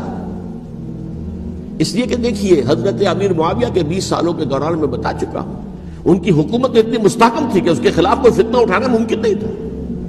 اب چونکہ ایک چینج اوور ہوا تھا، اور چینج اوور میں آپ کو معلوم ہوتا ہے کہ ایک جس کو کہتے ہیں every thing is in the melting پاٹ، ابھی تو یہ درمیان کے اندر معاملہ ہے، تو انہیں موقع ملا، سر اٹھایا حضرت حسین رضی اللہ تعالیٰ عنہ کو، جو خطوط لکھے جس کے کہ تھیلے کے تھیلے اور بوریوں کی بوریاں بھری ہوئی حضرت حسین کے ساتھ تھی، وہ کہا کہ آئیے ہم آپ سے بیعت کریں. انہوں نے نہیں مانا. اور اصل میں حضرت حسین کے قاتل وہ کوفی ہیں، وہ بزدل، وہ منافق، جنہوں نے بیعت کر کے بیعت توڑی. اور اب وہ آ گئے کہ اگر یہ حسین رضی اللہ تعالیٰ عنہ بچ کر کہیں یزید کے پاس پہنچ گئے تو پھر ہمارا کچا چٹھا جو ہے وہ سامنے آ جائے گا اور ہماری پھر شامت آ جائے گی. لہذا انہوں نے قتل کیا حضرت حسین کو رضی اللہ تعالیٰ. ایک بات جو علامہ ڈاکٹر قلب صادق نے فرمائی، اور میرے علم میں یہ بات پہلے نہیں تھی، وہ یہ کہ حضرت حسین کے قتل کا فتویٰ ایک بہت بڑے مفتی نے دیا تھا. یہ بات بھی ذرا سمجھ لیجیے. حضرت حسین رضی اللہ تعالیٰ عنہ کے قتل کا فتویٰ ایک بہت بڑے مفتی نے دیا تھا. کیوں دیا تھا؟ اس لیے کہ حضور کی احادیث موجود ہیں کہ جب ایک شخص کی ایک خلیفہ کی بیعت ہو جائے تو دوسرا اگر کھڑا ہو تو اسے قتل کر دو. کھلی حدیث. اسی لیے ایک بہت بڑے مفسر بھی ہیں، فقیہ بھی ہیں، قاضی ابن العربی رحمۃ اللہ علیہ. ایک ابن عربی ہیں الف لام کے بغیر، ابن عربی، وہ بہت بڑے صوفی ہیں، فلسفی ہیں، اندلس کے ہیں. یہ قاضی ابن العربی ہیں جنہوں نے قرآن کی ایک تفسیر لکھی ہے اس اعتبار سے کہ صرف ان آیات کی تفسیر جن سے کہ فقہی احکام جو ہیں ان کا استنباط ہوتا ہے. یہ دو تفسیریں اس طور سے لکھی گئی ہیں قرآن مجید کی. احکام القرآن ان کا نام ہے دونوں کا. ان میں سے ایک جو ہے قاضی ابن العربی کی ہے. ان کا ایک جملہ نقل ہوتا ہے، قتل الحسین بسیف جدہ، حسین قتل ہو گئے اپنے ہی نانا کی تلوار سے. وہ تلوار کیا تھی؟ جب کسی کی بیعت ہو چکی ہو پھر کوئی کھڑا ہو مدعی خلافت، قتل کر دو. میرے نزدیک حضرت حسین مدعی خلافت نہیں تھے. یہ بات اس وقت سامنے لوگوں کے نہیں آئی، بلکہ حکومت نے یہ باور کرا دیا کہ یہ تو باغی ہے، یہ مدعی ہے خلافت کے. انہوں نے تو دعویٰ نہیں کیا خلافت کا، وہ تو صرف اس عمل کو روکنے کے لیے میدان میں آئے تھے. اور اس بات کو اچھی طرح سمجھ لیجئے کہ اس وقت تک یہ جو تصور آج ہمارے پاس ہے کہ ریاست علیحدہ ہے، حکومت علیحدہ ہے. State of Pakistan, we are loyal to the state of Pakistan. ہم ریاست پاکستان کے وفادار ہیں، گورنمنٹ آف پاکستان کے وفادار نہیں ہیں. We are not loyal to the government. Government تو کبھی بے نظیر کی تھی، ہم اس کے خلاف تحریک چلا رہے تھے، یا کبھی کسی اور کی تھی اس کے خلاف تحریک چل رہی ہے، یا کبھی ضیاء الحق کی تھی اس کے خلاف تحریک چل رہی ہے. گورنمنٹ کو بدلنا تو عوام کا حق ہے. آج اس وقت نہیں تھا. اس وقت ریاست اور حکومت کا کوئی فرق نہیں تھا. لہذا جو حکومت سے اختلاف کرے گویا کہ باغی ہے. یہ ہے اصل میں وہ پیچیدہ مسئلہ کہ کیوں کسی مفتی نے فتویٰ دے دیا. اس لیے کہ اس وقت تک ریاست اور حکومت کا فرق واضح نہیں تھا دنیا پر. یہ تو ابھی کوئی 100-150 سال کی بات ہے کہ آج ہمارا جو پولیٹیکل سائنس کا ایولیوشن ہوا ہے وہ اس اسٹیج تک پہنچ گیا ہے کہ اسٹیٹ علیحدہ ہے، حکومت علیحدہ ہے. حکومت تو اسٹیٹ کے 3 آرگنز میں سے ایک آرگن ہے. ایڈمنسٹریشن حکومت کی ہے، جوڈیشری ہے اور لیجسلیچر ہے. 3 آرگنز ہیں بڑے بڑے، ان میں سے ایک ہے. تو حکومت کو بدلنا تو عوام کا حق ہے، چاہے وہ ووٹ کے ذریعے بدلے، چاہے ایجیٹیشن. اگر پرامن ایجیٹیشن ہے اس سے حکومت کو بدلنے کا حق حاصل ہے دستوری طور پر ہر اعتبار سے. اس وقت یہ نہیں تھا. لہذا صورتحال یہ بن گئی کہ حکومت وقت نے باور کرا دیا مسلمانوں کو. ورنہ سوچئے نواسہ رسول کو قتل کرنا کوئی آسان کام تھا؟ آخر سب کلمہ گو تھے کہ نہیں تھے؟ کلمہ گو تو تھے نا، اور حضور سے عقیدت اور محبت میں کمی. لیکن یہ کہ فتویٰ اگر ایک بہت بڑے مفتی کا، جو کہ حضرت علامہ ڈاکٹر قلب صادق صاحب نے فرمایا، مجھے اس مفتی کا نام بھی معلوم نہیں، کہ ایک مفتی ہی کا فتویٰ تھا وہ، جس کے بنا پر اب ان لوگوں نے حضرت حسین کو قتل کیا. اور یہی وجہ ہے کہ انہوں نے پھر خیموں کو بھی آگ لگا دی. وائی؟ حالانکہ دیکھیے اگر دشمنی کا انتقام ہوتا تو حضرت علی بن حسین جو بیمار تھے، جو بعد میں زین العابدین رحمت اللہ علیہ کے نام سے، پھر یہ اہل تشیع کے چوتھے امام معصوم ہیں، حضرت علی، حضرت حسن، حضرت حسین، اور پھر حضرت علی بن حسین زین العابدین رحمت اللہ علیہ، کیا ان کو بھی قتل کرتے تھے؟ حضرت حسین کی نسل ہی ختم ہو جاتی، لیکن نہیں کیا۔ آگ کیوں لگائی؟ آگ اس لیے لگائی کہ وہ جو ڈاکومنٹری پروف ہے ہماری غداری کا یزید کے خلاف حضرت حسین کو جو ہم نے دعوت دی، وہ جو ڈاکومنٹری پروف خطوط کی شکل میں موجود ہے وہ ختم ہو جائے، ڈسٹرائے ہو جائے۔ اس کے لیے انہوں نے خیموں میں آگ لگائی۔ بہرحال یہ ہے تاریخی پس منظر، یہ اسی سبائی فتنے کا تسلسل ہے جس نے سب سے پہلے حضرت عثمان کی جان لی رضی اللہ تعالیٰ عنہ۔ 5 سال تک مسلمانوں میں خانہ جنگی رکھی، حضرت علی کو پھر شہید کیا، اور اس کے بعد جو ہے 20 سال حضرت امیر معاویہ کے تو سر نہیں اٹھا سکے، لیکن پھر جب ایک چینج اوور ہو رہا تھا تو اس وقت انہوں نے موقع غنیمت سمجھا کہ اب کھڑے ہو جاؤ اور اب دوبارہ ایک فتنہ جو ہے اس کو امت کے اندر پیدا کر دو۔ اچھا، اس معاملے میں ایک بات جو میں نے وہاں کہی کہ ہمارے ہاں شاعرانہ جو مبالغہ آمیزی ہے، یہ میری گفتگو کا حصہ انہوں نے حذف کر دیا ہے، اور میں نے ایک سنی شاعر بہت بڑے عالم جن کے حوالے سے آج بھی میری تقریر ہوگی خالق جناح ہال میں، مولانا محمد علی جوہر کے ایک شعر کے حوالے سے کہا کہ قتل حسین اصل میں مرگ یزید ہے، اسلام زندہ ہوتا ہے ہر کربلا کے بعد۔ میں نے کہا بالکل محمل شعر ہے، اسلام مرا ہی نہیں تھا، زندہ ہونے کا کیا سوال؟ اور اگر کسی درجے میں مزمحل یا زخمی ہوا تھا تو وہ تو رہا، کربلا کے بعد بھی رہا، یزید کی حکومت بھی رہی، بنو امیہ کی حکومت بھی چلی، کوئی تبدیلی تو نہیں آئی۔ یہ کیا کہہ رہے ہیں؟ اسلام زندہ ہوتا ہے کربلا کے بعد؟ میں نے کہا اسلام مرا نہیں تھا۔ جیسے میں نے یہ کہا کہ ملوکیت جو ہے وہ اب شروع نہیں ہوئی، ملوکیت تو 20 برس پہلے شروع ہو چکی تھی حضرت امیر معاویہ کے، لیکن ظاہر بات ہے کہ حضرت حسن نے، حضرت حسین نے اس کو قبول کیا، اور حضرت حسین نے تو پھر 10 سال تک ولی عہدی جو تھی چاہے بیعت نہیں کی لیکن اس کے خلاف میدان میں آ کر چیلنج تو نہیں کیا۔ اس اعتبار سے یہ معاملہ جو ہے اسلام زندہ ہوتا ہے کربلا کے بعد، یہ بے تکی بات ہے۔ ہاں، حضرت شاہ اسماعیل شہید رحمۃ اللہ علیہ کی اگر میں تشبیہ کو، تمثیل کو سامنے رکھوں تو اسلام کی عمارت 6 منزلہ ہے، 6ٹھی منزل ٹاپ کی وہ گر گئی، 5 منزلیں انٹیکٹ تھیں، اسلام مرا نہیں تھا۔ عدالت میں شریعت کے مطابق فیصلے ہو رہے تھے، قاضی تھے، مفتی تھے، شریعت نافذ تھی، اسلام کیا مرا تھا؟ جبکہ خود کہہ رہے ہیں علامہ کلب صادق کے ایک مفتی کے فتوے سے ہی حضرت حسین کو قتل کیا گیا۔ اب وہ مفتی کی رائے، اس کی بدنیتی ہو، جو بھی ہو، وہ جانے، اللہ جانے، لیکن عام مسلمان کیا کرے؟ اس پہلو سے اسلام مرا نہیں تھا۔ ہاں، ایک منزل گر گئی تھی، وہ گری رہی، 1000 برس تک گری رہی، یہاں تک کہ آ کر مغربی امپیریلزم نے اس کے گرایا، ملوکیت کا معاملہ ختم کیا، اور وہ جبرین ملوکیت دوسری آ گئی، ورنہ وہی بادشاہی چلی ہے۔ بلکہ دور بنو امیہ میں وہ بادشاہی پوری طرح اس نے بالوں پر نہیں نکالے تھے، اصل بالوں پر تو اس نے نکالے ہیں دور بنو عباس میں آ کر، اور پھر سلاطین جو ہے ترک، جو ترک خلفاء ہے، ان کا بھی بادشاہت تھی، اور کیا تھا، وہ خلافت تو نہیں تھی۔ تو یہ تو اسلام میں جو بھی نقص واقع ہو گیا تھا، کبھی واقع ہو گئی تھی، وہ جو کی تو برقرار رہی، اس کو بھی تسلیم کیا۔ میں اللہ کا شکر ادا کر کے کہتا ہوں کہ دونوں حضرات، دونوں شیعہ دانشور اور بڑی اعلیٰ سطح کے جو شیعہ عالم تھے، انہوں نے اس بات کو تسلیم کیا اور میری اس بات کو چیلنج نہیں کیا۔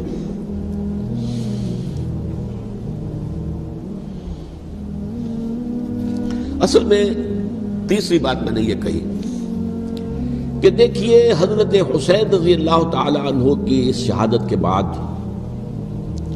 اس کے بعد واقعہ حرہ بھی ہوا، جو واقع کربلا سے بھی بعض اعتبارات سے زیادہ بھیانک اور زیادہ گھناؤنا واقعہ بنو امیہ کی تاریخ ہے، جس کو لوگ جانتے ہی نہیں۔ مدینہ کے کچھ لوگوں نے بغاوت کی اور انہوں نے اس کے خلاف فوج بھیجی، اور فوج کو جب مدینہ فتح کر دیا، 3 دن کے لیے حلال کر دیا، جو چاہو کرو، یہاں جسے چاہو مارو، جسے چاہو لوٹو، جس کا گھر چاہو برباد کرو، جس عورت کو چاہو ریپ کرو، اور یہ مدینہ النبی کے اندر ہوا۔ تو کاٹ کھانے والی ملوکیت کے اندر بہت سے واقعات ہوئے۔ عبداللہ ابن زبیر کھڑے ہوئے، انہوں نے حکومت قائم کی تھی، لیکن یہ کہ وہ تو 6 سال کے لیے کامیاب بھی رہے، ایک حکومت قائم کی، بنو امیہ کے ہاتھ پر بیعت نہیں کی، بالآخر ان کی حکومت بھی ختم ہو گئی۔ پھر حضرت زید کھڑے ہوئے، انہوں نے بغاوت کی، وہ بھی ناکام رہ گئے۔ پھر بنو عباس میں کھڑے ہوئے حضرت نفس زکیہ حضرت حسن رضی اللہ تعالیٰ عنہ کی اولاد میں سے، وہ بھی ناکام ہو گئے، شہید ہو گئے۔ پھر یہ سمجھ لیا گیا کہ اب یہ جہاں تک چھٹی منزل ہے وہ تو دوبارہ تعمیر نہیں ہو سکتی، یہ تو جس کی لاٹھی اس کی بھینس، جس کے پاس طاقت ہوگی اس کی حکومت ہوگی، جس کا قبیلہ زیادہ قوی ہوگا، جس قبیلے میں زیادہ عصبیت ہوگی، مضبوط ہوگا، متحد ہوگا، طاقتور ہوگا، اسی کی حکومت ہوگی۔ البتہ اس کے نیچے لوگوں کے اخلاق کی اصلاح کرو۔ صوفیاء کرام نے وہ کام اپنے ذمے لیا، اور بالکل وہی کام ہے کہ جو ائمہ اہل بیت کرتے رہے۔ حضرت حسن کی اولاد میں پھر حضرت علی بن حسین رضی اللہ تعالی، حضرت حسین کی اولاد میں پھر امام محمد باقر، امام محمد جعفر صادق، اور اس کے بعد بھی 5 اور، کسی نے بغاوت نہیں کی۔ جیسے علماء کرام کام کر رہے تھے اور جیسے صوفیاء کرام کام کر رہے تھے، ایسے ہی وہ مسلمانوں کی علمی تربیت، روحانی تربیت و تزکیہ کر رہے تھے، کسی نے حکومت کو چیلنج نہیں کیا۔ نوٹ کر لیجیے اس بات کو۔ حضرت علی نے بھی چیلنج نہیں کیا تھا، حضرت حسن نے چیلنج نہیں کیا، خود صلح کر لی۔ تو ائمہ اہل بیت جو 12 یہ گنتے ہیں، جن میں سے آخری جو ہے حضرت مہدی کو تو ابھی ظاہر ہونا ہے، ان کے عقیدے کے مطابق وہ روح پوش ہیں، وہ ظاہر ہوں گے۔ لیکن 11 حضرات کے بارے میں یہ کہ حضرت حسین کے سوا کسی نے بھی چیلنج نہیں کیا وقت کے نظام میں، اور حضرت حسین نے بھی اس مغالطے پر کیا کہ کوفی ساتھ دیں گے، اور یہ موقع ہے کہ یہ جو چھٹی منزل اسلام کی گر گئی ہے اسے دوبارہ تعمیر کر دیا جائے۔ انہوں نے خلافت کا دعویٰ نہیں کیا تھا، یہ انہیں عوام کو مغالطے میں مبتلا کیا گیا کہ یہ خلافت کا مدعی ہو کر سامنے آیا۔ جیسا کہ میں نے آپ سے کہا تھا، امیر معاویہ نے حضرت علی کے عہد خلافت میں کبھی خلافت کا دعویٰ نہیں کیا، مدعی خلافت نہیں تھے وہ تو یہ کہتے تھے کہ قاتلان حسین جو ہے، قاتلان عثمان کو سزا دو، قصاص دو، بس۔ اسی طرح حضرت حسین نے بھی، اب دیکھیے اس ضمن میں اس میں کوئی شک نہیں ہے، حضرت حسین رضی اللہ تعالی عنہ کی جو شہادت ہوئی ہے، ان کے ساتھیوں کی، اعزاء و اقارب کی، تاریخ انسانی میں یہ عزم، ہمت، شجاعت، مثابرت، صبر، استقلال، استقامت، اس کی بہت روشن مثال ہے، بہت روشن مثال ہے، بہت روشن مثال ہے۔ لیکن اس سے تاریخ کی رفتار پر کوئی اثر نہیں پڑا۔ وہ جو ملوکیت آ گئی تھی وہ اور گہری سے گہری ہوتی چلی گئی۔ واقعہ کربلا کے بعد تو واقعہ ہررا ہوا، میں نے گنوا دیا، اس سے زیادہ تو میرے خیال میں کہ اور ہمارے لیے لائق شرم جو ہے کوئی واقعہ ہے ہی نہیں اس پہلو سے۔ لیکن حضرت حسین کا ایک، اب ان کو یہ کہ میں، مطلب یہ کہ اگر میں ان کے ہاتھ پر بیعت کر لیتا ہوں، جو کہ اس وقت سامنے موجود تھے، کہ یزید کی بیعت تمہارے ہاتھ پر کرتا ہوں، تو گویا کہ اپنے آپ کو سرنڈر کر دیتے۔ وہی خطرہ جو امیر معاویہ کو تھا کہ مجھے وہ تو پہنچنے بھی نہیں دیں گے علی تک رضی اللہ تعالیٰ عنہ، اور مجھے پہلے ہی شہید کر دیں گے۔ یہی خطرہ حسین کو تھا رضی اللہ تعالیٰ عنہ کہ مجھے یزید تک پہنچنے نہیں دیں گے، پہلے ہی قتل کر دیں گے۔ اور ویسے بھی یہ ایک شرافت، مروت اور حمیت اور غیرت اور عزت نفس کا تقاضا بھی تھا کہ بھائی معاملہ ہے یزید کا، میرا مجھے وہاں جانے دو، اللہ اللہ خرچہ، یو کین اسکورٹ می، میرے دائیں بائیں چلو تاکہ میں کہیں اور بھاگ نہ جاؤں تمہارے خیال میں، مجھے وہاں پہنچا دو، میں وہاں پہ جا کے اسے معاملہ کر لوں۔ لیکن انہوں نے قتل کیا، اصل قاتلان کوفی، وہی سبائی۔ البتہ یہ ہے کہ اس واقعے کی جو یادگار ہے اس میں کوئی شک نہیں ہے کہ اس نے مسلمانوں میں سے ایک گروہ کے دل میں قربانی اور شہادت کا جذبہ بہت پیدا کیا، اس میں کوئی شک نہیں۔ اور جس طریقے سے کہ عاشورہ محرم میں یاد منائی جاتی ہے، جس طریقے سے اس نے اہل تشیع کے اندر قربانی کا جذبہ بے انتہا پیدا کر دیا۔ اگرچہ وہ جذبہ بروئے کار نہیں آتا، اس لیے کہ ان کے ہاں یہ عقیدہ ہے، یہ طے ہے کہ جب تک حضرت مہدی ظاہر نہیں ہوں گے ہم کسی کے خلاف بغاوت نہیں کریں گے۔ یہ پوری تاریخ میں ان کا معاملہ رہا، تمام جو ہے ائمہ اہل بیت کا معاملہ رہا۔ جب تک مہدی نہیں آتے، keep sitting and keep waiting, wait and see, that's all. یہ تو خمینی صاحب نے کیا ہے، آیت اللہ خمینی صاحب نے، کہ انہوں نے یہ ایران کے شیعوں کو باور کرایا کہ بھائی جب آئیں گے حضرت مہدی آ جائیں گے، لیکن ہم اب ہاتھ پر ہاتھ رکھ کر بیٹھے رہیں، باطل کو چیلنج بھی نہ کریں، ہمیں کچھ تو کرنا چاہیے، وہ ہاتھ پاؤں ہلانے چاہیے، اور کچھ نہیں تو مہدی کا راستہ جو ہے صاف کرنا چاہیے، تمہید کرنی چاہیے، ان کے راستہ ہموار کیا جائے۔ تو یہ ان کی بڑی عظمت ہے آیت اللہ خمینی صاحب کی، کہ اہل تشیع ایران کے جو ہے ان سے انہوں نے یہ بات منوا لی کہ ہم بالکل انرٹ نہیں بیٹھے رہیں گے، بلکہ اب انہیں نائب امام قرار دے کر اور ولایت فقیہ کے فلسفے کے حوالے سے، یہ دو چیزیں ان کی جو ہیں بنیادی فلسفے کی ہیں، وہ اس وقت میرا موضوع نہیں ہے، انہوں نے عوام کو ایسا کھڑا کیا ہے کہ 20,000 سے لے کر 30,000 کے درمیان انسانوں نے جانیں دے دی، عورتوں کے جلوس نکلے، شیرخوار بچہ گود میں ہے عورت کے، اور گولی کھا رہی ہے اور مر رہی ہے، گر رہی ہے۔ اب سوچئے زندگی کتنی عزیز ہوتی ہے، اور شیرخوار بچے کے لیے ماں کی جو زندگی ہے، اس ماں کو اپنی زندگی کتنی عزیز تر ہوگی کہ اپنے لیے نہیں تو اس بچے کے لیے مجھے جینا ہے، لیکن نہیں، گولیاں کھائیں اور گری۔ یہ جذبہ انہی میں ہے۔ واقعہ یہ ہے کہ اہل سنت کے اندر یہ جذبہ نہ ہونے کے برابر ہے، یہ میں واشگاف الفاظ میں کہہ رہا ہوں۔ پورے عالم اسلام میں صرف شیعہ ایران ایسا نکلا ہے کہ جس نے بادشاہت کا خاتمہ کیا، باقی سعودی عرب میں بادشاہت بیٹھی ہوئی ہے، ڈٹ کر بیٹھی ہوئی، اربوں ڈالر کا ایک ایک محل بنتا ہے ان بادشاہوں کا، اور سنی سن ہے، سن، کوئی حرکت نہیں۔ وہ تو اب جو حرکت ہو رہی ہے وہ اینٹی امریکن حرکت ہے جو ہو رہی ہے، وہ در حقیقت وہ مسئلہ بالکل دوسرا ہے جو اس وقت ہو رہا ہے، لیکن یہ کہ عالم اسلام میں کوئی تحریک ایسے نہیں اٹھی۔ یہ اہل تشیع میں ہے، جو بالکل استثنائی بات ہے کہ انہوں نے جو ہے ایک ایسا بادشاہ جس کو کہا جاتا تھا کہ اس کا جو اسلحہ خانہ ہے وہ ایشیا میں سب سے بڑا اسلحہ خانہ ہے، جو 2500 سالہ پرانی جو ایک عظمت تھی ایران کی، اس کو دوبارہ تازہ اور زندہ کرنا چاہتا تھا۔ 2500 سالہ برسی اس نے منائی تھی، اس کے لیے ایک شہر آباد کیا تھا کہ خسرو یا سائرس یا ذوالقرنین قرآن مجید کی اصطلاح میں اس کی یادگار بنائی تھی، اور وہ سوچ رہا تھا کہ وہی عظمت دوبارہ ایران کی ہوگی جو کہ خسرو کے زمانے میں تھی، جس کا قرآن مجید میں سورہ کہف کے اندر ذکر ہے، مشرقی فتوحات، مغربی فتوحات، شمالی فتوحات۔ تو وہ بادشاہ جو ہے اس کو بھاگنا پڑا ہوا قربانی کی وجہ سے۔ تو یہ جو ہے واقعہ کربلا نے، اس میں کوئی شک نہیں ہے کہ ایک ایسی مشعل روشن کی ہے جس کو کہ ہر شخص کو دیکھنا چاہیے۔ یہ بھی انسان، جیسے کہ اقبال نے ایک شعر کہا تھا غالب کے لیے، فکر انسان پر تیری ہستی سے یہ روشن ہوا ہے، پرے مرغ تخیل کی رسائی تاک ہو جا۔ تو فکر انسان پر حضرت حسین کی قربانی سے یہ واضح ہوا ہے کہ انسان کس حد تک جا سکتا ہے قربانی دینے کے لیے اپنے کسی مقصد کے لیے۔ مقصد ان کا جو تھا، میں نے اسی لیے آیت پڑھی تھی، معاذ اللہ ثم معاذ اللہ۔ میں ایک آخری بات جو کہہ رہا ہوں وہ نوٹ کر لیجئے، ایک خاص انتہائی نقطۂ نظر کے عام کیے جانے کی وجہ سے سنیوں میں بھی ایک انتہائی رد عمل پیدا ہوا ہے، ایکسٹریم رائٹسٹ سنیز۔ اگر ایک طرف سے حملہ کیا گیا ہے حضرت عثمان کی نیت پر، ان کو خیانت کا الزام لگایا گیا، ان پر اقربا پروری کا الزام لگایا گیا، حضرت ابو موسیٰ شریف پر خیانت اور غداری کا الزام لگایا گیا، یہ ساری چیزیں اگر صحابہ کرام کے اوپر ہوئی ہیں، امیر معاویہ پر، امیر اور عمرو بن العاص پر، تو جواب میں کچھ لوگ کھڑے ہو گئے، حضرت علی وہ اقتدار کے طالب تھے، معاذ اللہ ثم معاذ اللہ ثم معاذ اللہ۔ یہ اہل سنت کا موقف نہیں ہے۔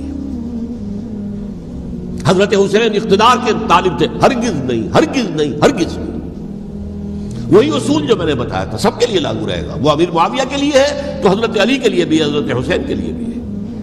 کہ نیک نیت ہے، آپ ان کی کسی رائے سے اختلاف کر سکتے ہیں لیکن ان کی نیت پر حملہ نہیں کریں گے۔ نیت پر حملہ کریں گے آپ کا ایمان بالرسالت جو ہے وہ بدبو ہو جاتا۔ یہ رسول کے ساتھ کیا، رسول نے ان کا تزکیہ کیا، یتلو علیہم آیاتہ ویزکیہم، اس کا سارا عمل محمد کا کیا ہوا صلی اللہ علیہ وسلم۔ تو صحابی کے معاملے میں یہ ہمارے ہاں ان کو اہل سنت جو ہیں، جو معتدل مزاج کے، اکثریت ان کی، یہ تو چند لوگ ہیں، ذرا قلم چلا لیتے ہیں تو ان کی بہت سی کچھ چھوٹی چھوٹی کتابیں بھی شائع ہو گئی ہیں بہت، لیکن انہیں اہل سنت نے قرار دیا ناسبی یا خارجی۔ جیسے خوارج نے کہا تھا حضرت علی بھی کافر ہیں، اور حضرت امیر معاویہ بھی کافر ہیں، حضرت عمرو بن العاص بھی کافر ہیں، معاذ اللہ ثم معاذ اللہ۔ ایسے ہی کچھ لوگ حضرت حسین پر بھی الزام لگاتے ہیں کہ اقتدار کی ہوس اور طلب کے اندر انہوں نے یہ سارا سفر کیا تھا، اور بس یہ ہے کہ وہ جو بازی تھی وہ ہار گئے۔ اللہ اللہ خیر صلی اللہ، اس سے آگے کیا ہے معاملہ؟ نہیں، معاذ اللہ ثم معاذ اللہ۔ اسی لیے میں نے آیت آج جو پڑھی تھی ایک اور جو بہت بظاہر آپ کو معلوم ہوئی ہوگی، غیر متعلق ہے میرے آج کے عنوان سے، تلک الدار الآخرۃ نجعلھا للذین لا یریدون علوا فی الارض ولا فسادا۔ یہ سورہ قصص کے آخری آیات میں سے، دیکھو یہ آخرت کا گھر جو ہے وہ ہم خاص کر دیں گے ان لوگوں کے لیے جو اس زمین میں اپنے اقتدار کے طالب نہیں ہوتے۔ زمین میں اقتدار کے طالب ہوگے فساد ہو جائے گا، تم بھی طالب میں بھی طالب، جھگڑا ہوگا، لڑائی ہوگی، دنگا ہوگا، فساد ہوگا۔ تلک الدار الآخرۃ نجعلھا للذین لا یریدون علوا فی الارض ولا فسادا۔ جو لوگ زمین میں اپنے اقتدار کے طالب اور اس کے نتیجے میں فساد پیدا کرنے والے نہیں ہیں، ان کے لیے ہم نے آخرت کا گھر خاص کیا ہے۔ والعاقبۃ للمتقین، اور عاقبت جو ہے، انجام کار، آخرت جو ہے وہ تو متقیوں کے لیے ہے۔ اسی میں آئیں گے سب صحابہ کرام، خواہ وہ حضرت علی ہے رضی اللہ تعالیٰ عنہ، اور خواہ وہ حضرت امیر معاویہ ہیں، حضرت عثمان ہیں رضی اللہ تعالیٰ عنہما، خواہ حضرت حسن ہیں، حضرت حسین ہیں رضی اللہ تعالیٰ عنہما، خواہ عبداللہ ابن زبیر ہے، خواہ عبداللہ ابن عباس ہے، خواہ عبداللہ ابن عمر ہے رضی اللہ تعالیٰ عنہم اجمعین۔ اس اصول کو سامنے رکھ کر اختلاف آپ کر سکتے ہیں کسی سے بھی، لیکن کسی کی نیت پر حملہ کریں گے تو اصل میں آپ کا ایمان بالرسالت مجروح ہو جائے گا۔ علی کو نبی اکرم صلی اللہ علیہ وسلم نے اپنا نائب بنا کر چھوڑا تھا جب غزوہ تبوک میں جا رہے تھے مدینے میں۔ حضرت علی نے کہا بھی کہ مجھے آپ عورتوں کے ساتھ بٹھا کے جا رہے ہیں۔ فرمایا تمہارا مقام میرے ساتھ وہی ہے جو موسیٰ کے ساتھ ہارون کا تھا۔ ہارون کو چھوڑ کر گئے تھے نا یہودیوں کے پاس جب گئے تھے تورات لینے کے لیے، تو تمہارا وہی مقام ہے میرے ساتھ۔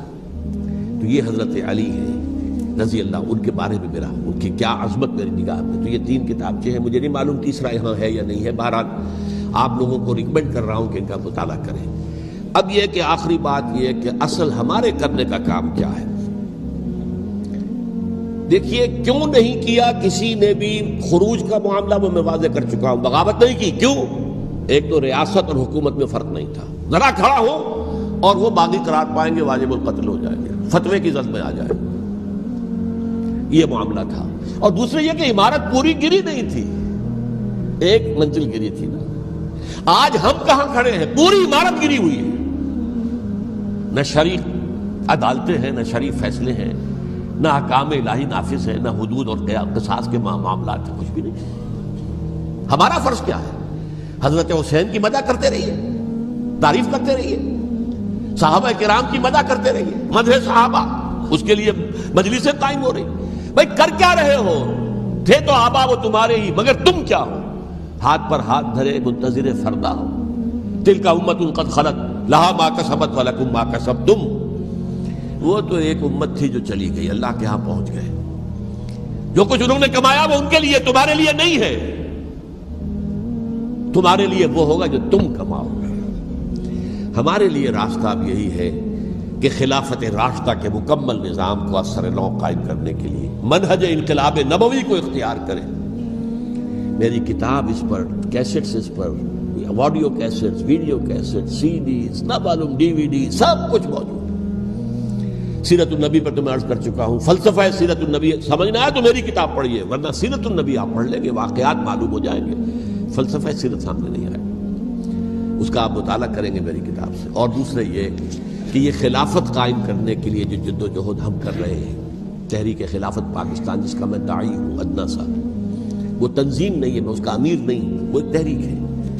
جیسے تحریک پاکستان کہلاتی تھی جس کی تنظیم تھی مسلم لیگ، پارٹی کا نام مسلم لیگ تھا، لیکن تحریک پاکستان، اس طرح تحریک خلافت پاکستان وہ ہم نے چلائی ہے تنظیم اسلامی کے تحت۔ یہ خلافت جب پہلی چلی تھی آج سے 84 سال قبل، نومبر 1921 میں خالد دینا ہال میں وہ مقدمہ چلا تھا، جس کے نتیجے میں بڑے بڑے جو لیڈر تھے ہمارے، مولانا محمد علی جوہر اور مولانا حسین مدنی اور مولانا ابوالکلام آزاد، ان سب کو 2 سال کی قید کی سزا سنائی گئی تھی۔ بغاوت، مقدمہ بغاوت، یہ خالد کی لاہور۔ اسی میں سن 91 یا 92 میں نے 3 دن تقریریں کی تھیں، جن میں آج سے پھر میں 3 تقریریں کرنے والا ہوں، ایک آج شام کو، ایک کل شام کو رات 9 بجے، آج بھی کل بھی، ایک پرسوں اتوار کی صبح کو 10 بجے ہے کیا 11 بجے۔ تو ان میں آپ حضرات شرکت فرمائیں تاکہ اصل جو ہمارے کرنے کا کام ہے، تاریخ کو بھی سمجھنا چاہیے، تاریخ کے عوامل کیا ہیں، کیا پس پردہ عوامل کار فرماتے ہیں، کیا کسی شے کی اصل حقیقت ہے، وہ سمجھنا چاہیے۔